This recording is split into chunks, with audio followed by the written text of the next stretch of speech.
Hello students, welcome to my channel Raju Pathak tutorial. आज के हम इस वीडियो में हम लोग जो डिस्कस करने वाले हैं वह है चैप्टर 4, जिसका नाम क्या है? समकोणीय समानांतर षटफलक। इसमें क्या रहता है कि हमें सीखना होगा कि घन क्या है और आयत घन क्या है। ये हम लोग एक डायग्राम बना रहे हैं जिसमें हम लोग घन और आयत घन के बारे में जानेंगे। ठीक है, ये मिला देते हैं।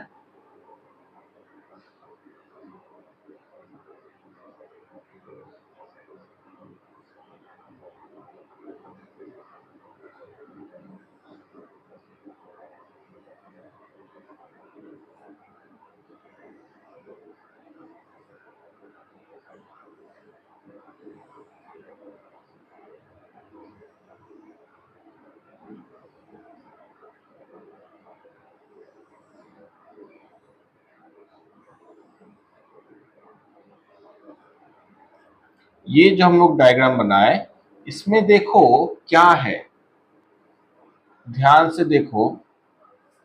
ये दो डायग्राम जो हम लोग बनाए, इसमें देखो यहाँ पर मान लेते हैं कि लंबाई और चौड़ाई और ऊंचाई क्या है, ये हम लोग का क्या कहलाएगा? अगर हम इसे ऊंचाई मानते हैं, इसे हम क्या मान रहे हैं? ऊंचाई। ये हमारे लिए क्या हो जाएगा? लंबाई।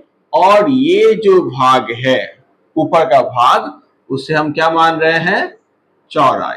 तो लंबाई, चौड़ाई, ऊंचाई है, ये तीनों अगर समान हो तो वो कहलाता है घन। और अगर ये तीनों असमान है, अलग अलग हैं, उस केस से बनता है कि हमारा आयत घन। ठीक है, और इससे संबंधित जो भी फॉर्मूलाज हैं वो अभी आप लोग देख पा रहे होंगे। इन फॉर्मूलाज को पहले लिखो, कॉपी में लिखना जरूरी है और उसे याद करना जरूरी है। ये चैप्टर जो है ये होता बहुत आसान है, लेकिन इसमें बहुत बच्चे क्यों घबरा जाते हैं कि उन्हें फॉर्मूलाज याद नहीं रहता। अगर किसी को फॉर्मूला सही ढंग से याद है तो ये चैप्टर बहुत ही आसान चैप्टर है। तो चलो शुरू करते हैं हम लोग क्वेश्चन नंबर 2 से। ठीक है, क्वेश्चन 1 में जैसे बोला गया है कि कुछ एग्जांपल्स देना है कि घन आकृति का कुछ डायग्राम बताओ या आयत घन का डायग्राम बताओ, इस तरह से बोला गया है जो पहला क्वेश्चन। तो उसमें हम लोग नहीं जा रहे हैं क्योंकि उसका एग्जाम्पल क्या होगा। अगर हम लोग घन का एग्जाम्पल देखें, घन में क्या होगा? रूबिक क्यूब बहुत कोई देखे हैं, तो रूबिक क्यूब एक हो जाएगा एग्जाम्पल। फिर एक्वेरियम है, और उससे भी और आसान सा हम एग्जाम्पल ले सकते हैं कि जैसे जो गिफ्ट बॉक्स होता है। गिफ्ट बॉक्स आप लोग देखे होंगे कि कुछ कुछ इस तरह से बड़ा बॉक्स होता है जो हम लोग का एक आयत घन का उदाहरण बन जाता है। लेकिन वही अगर गिफ्ट बॉक्स में लंबाई चौड़ाई सब अगर समान हो, एक जैसा हो, वो किसका उदाहरण है हमारे लिए? घन का। ठीक है, तो अब हम लोग चलते हैं सम पे। इस क्वेश्चन में हमें जो पूछा गया है कि इसके तल कितने हैं, क्या क्या पूछा गया है पर लिख लेते हैं। इसके तल कितने हैं, और क्या पूछा गया है? भुजाएं और शीर्ष बिंदु।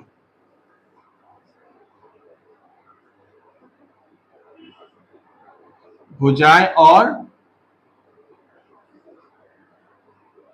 शीर्ष बिंदु।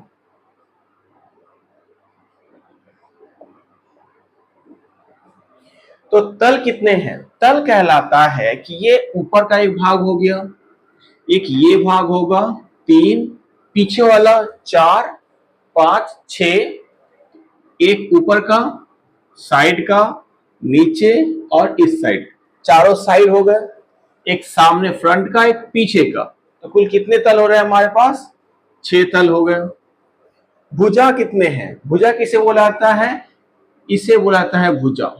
ये जो लाइन जा रहा है ना, इसको बोलते हैं ना भुजा। तो भुजा कितना है? 1, 2, पहले के दाग को हटा देते हैं।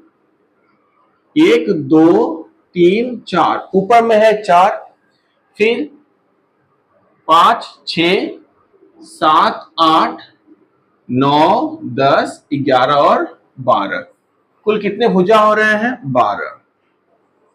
अब बोला गया शीर्ष बिंदु। शीर्ष बिंदु किसे बोला जाता है? शीर्ष बिंदु इस ज्वाइंट को बोला जाता है, कॉर्नर्स को। ठीक है, तो 1 2 3 4 5 6 7 और 8। शीर्ष बिंदु कितने हैं हमारे पास? 8 है। ठीक है, अब चलते हैं नेक्स्ट क्वेश्चन पे। हेलो, अब हम लोग का जो क्वेश्चन नंबर 3 में दिया गया है, क्या दिया हुआ है कि एक समकोणीय घनाकार घर है, उस घर की लंबाई दिया हुआ है, चौड़ाई दिया हुआ है और ऊंचाई दिया है। पूछा क्या गया है कि इस घर में सबसे लंबा जो जगह होगा या उसमें कितने लंबाई का कोई हम लकड़ी रख सकते हैं। ठीक है, तो घर में सबसे लंबा स्थान क्या होगा? देखो, अगर हम एक ऐसा स्ट्रक्चर मान लेते हैं तो ये लंबाई है, चौड़ाई, ऊंचाई हम लोग मिलेगा। लेकिन देखो, अगर हम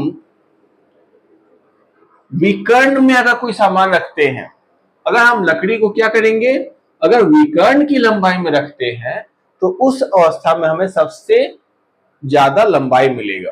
ठीक है, तो यहां हमें अब क्या फॉर्मूला अप्लाई करना पड़ेगा?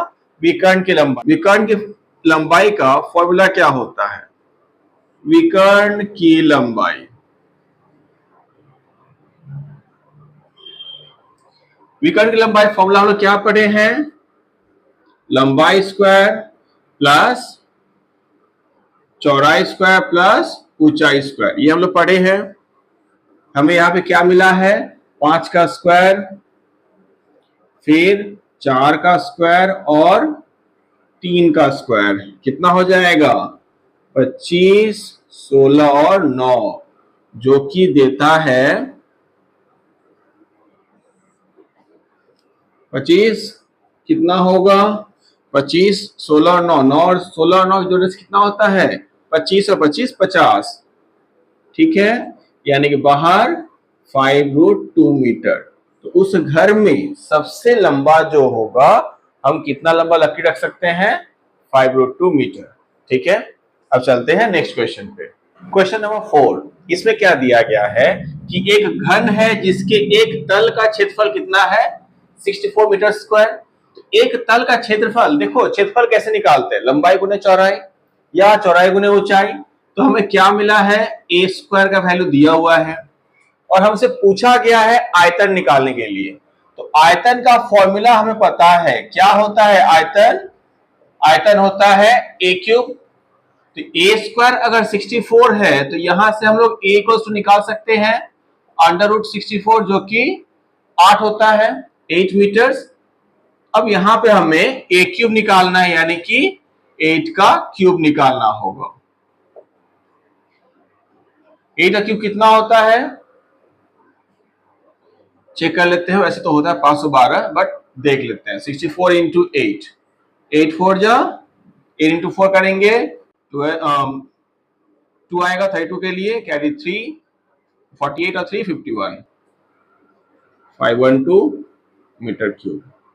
ये होगा हमारा आयतन। ठीक है,